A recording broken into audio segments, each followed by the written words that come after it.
Okay, I'm here with Detective Edward Wiltshire, DC Go-Go's and Gang Summit. Brother's doing a beautiful thing and a lot of positive information.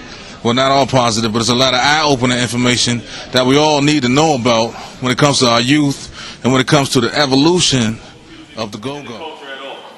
Our goal is to educate parents on what's going on. That is our goal, and that's the reason we're here tonight. First, let me say thank you to Dr. Wood and his staff for allowing us to come to Charles Carroll. We appreciate the opportunity to come out here and speak with you all tonight. I know the night is getting a little late, so I'm not going to stand here and have a conversation too much.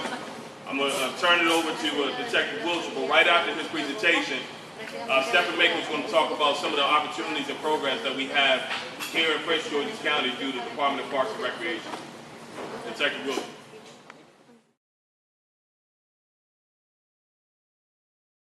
A lot of new bands started popping up, and guess what they were saying? Giving shout-outs to Surgeon Porter, shout-outs to Trinidad. Right? Well, what is that?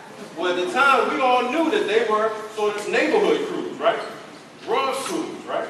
Gang in the city, getting shout-outs at Go-Go, right? Well, a lot of this has changed to now what? What does stamp mean? You get put on. You get shouted out in the Go-Go. And how do you get stamped in the Go-Go? What you got to bring? What you raise up? Hand signs. What else? T-shirt. And what's on the T-shirt? Somebody got killed.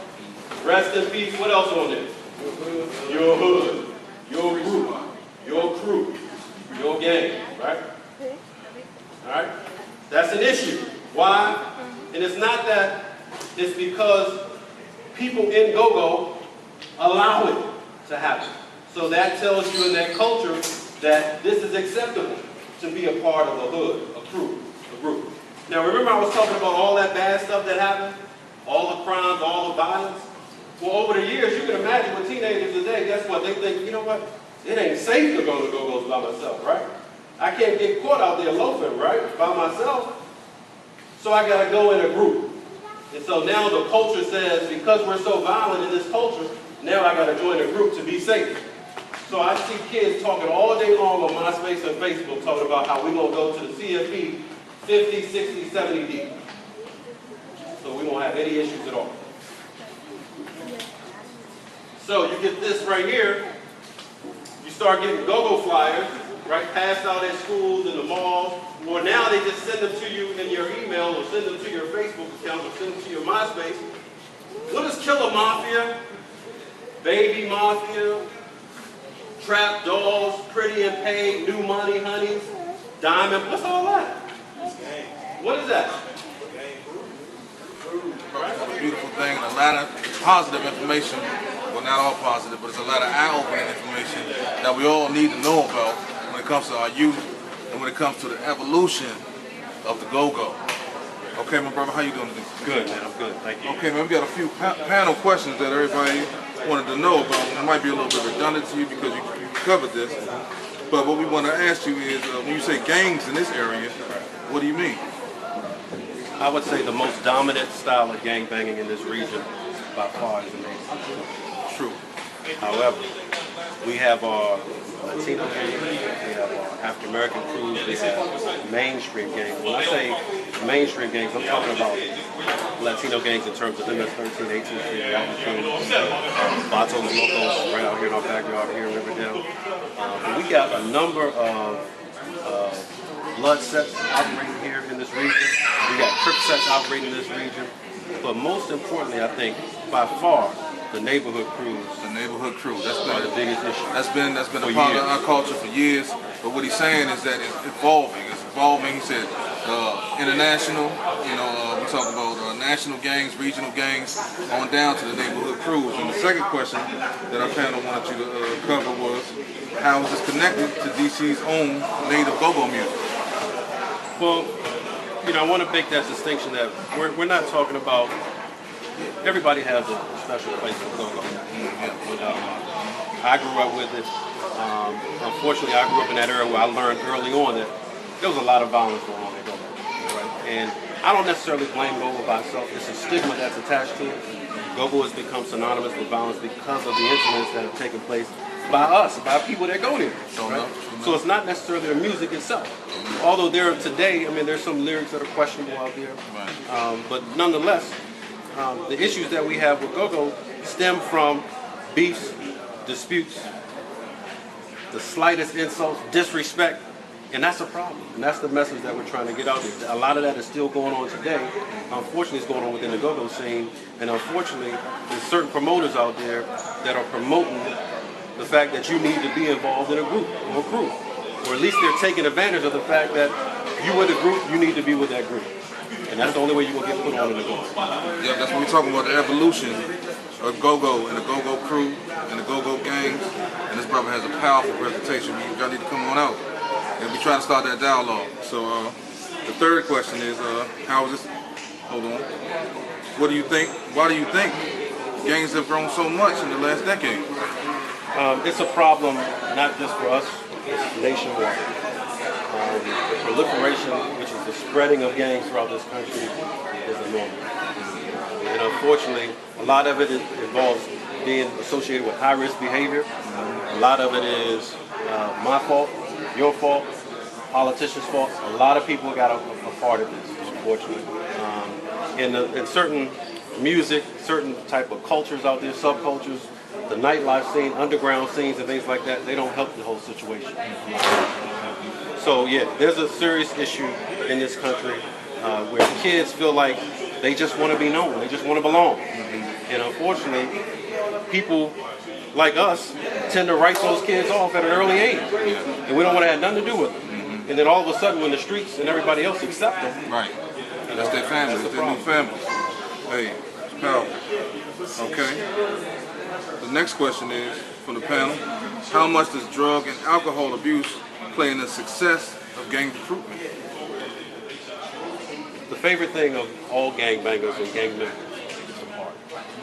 And you can't party hard without drugs, without alcohol. And unfortunately, there's a movement right now where there's a number of teenagers, not just in this region, across this country, who are infatuated with marijuana. Yeah. And if you all like us, we grew up in that say no to drugs era, right? Thank you, Nancy Reagan. Right. Say no to drugs, right? But a drug. So if you try marijuana, that means you're probably more susceptible to try another drug. That's right. Right? And so we see a lot of kids going on to what they call the new crack, PCP dippers and everything else, Newport cigarettes dipped in PCP and everything else, right? So it's a lot of stuff still going on out there, and unfortunately, kids are just making bad decisions out there. And a lot of that has to do with their drug abuse. And kids just don't realize that they're addicted to this stuff. They don't realize it. Right. What is it when people on Facebook, kids on Facebook talking about, I gotta smoke this Jack, I gotta smoke this Lyle before I go to school. That's a problem. Early in the morning, 7 a.m.? That's an issue. That's an addiction, and that needs to be addressed within this community. Hey, we need to wake up. This is for the youth. This is for us old heads and everything, man. It's serious out here.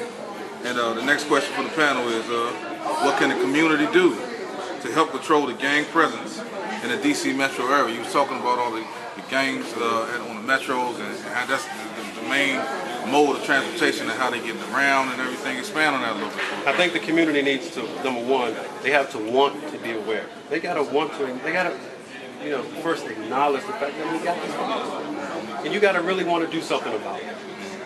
You can't just wait until it affects your kids, or your family, or your friends, or whatever the case is. You got to do something about it right now. And it falls on all of us to do our part, from law enforcement to politicians to a lot of social programs to magazines such as yourselves and things of this nature. So we have to all play our part in this whole thing. But our main goal again is to really get this message out, get this word out that there is a phenomenon taking place in this region involving a lot of groups, crews, and gangs.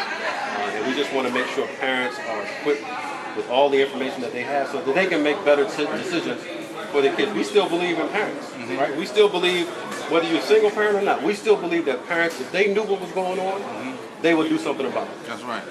And those who can't do something about it, that's where the community comes in, right? That whole saying, proverb in terms of, it takes a village. Everybody has to be involved in this thing. But first, we got to acknowledge that we got a problem. Hey, like you said, it takes a village. And this is a question from the sisters. They asked in brief, where you develop the teen sexual abuse. Will you expand on that and the clapping, etc.? Right.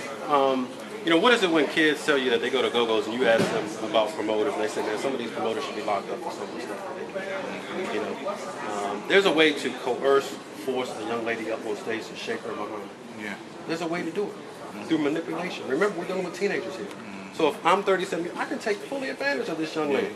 Show her a few dollars, pull her up on the stage, have her do everything I want her to do. That's on stage. What happens backstage? That's an issue. That's a problem. But it's not just, you know, guys taking advantage of young ladies. It's young ladies out there not respecting themselves. And a lot of that falls back on parenting. And again, that's why we're trying to get this message out so parents can be aware and teach their kids. Once again, it's a powerful message. It's Go-Go's, the gang cultures. This is just part one. Detective, what's your name again, sir? Wilcher, Ed Wilcher. Detective Wilcher with a very powerful presentation right here on the DC scene. DCDrama Magazine. It's your man, Big Lil. We'll be right back at you.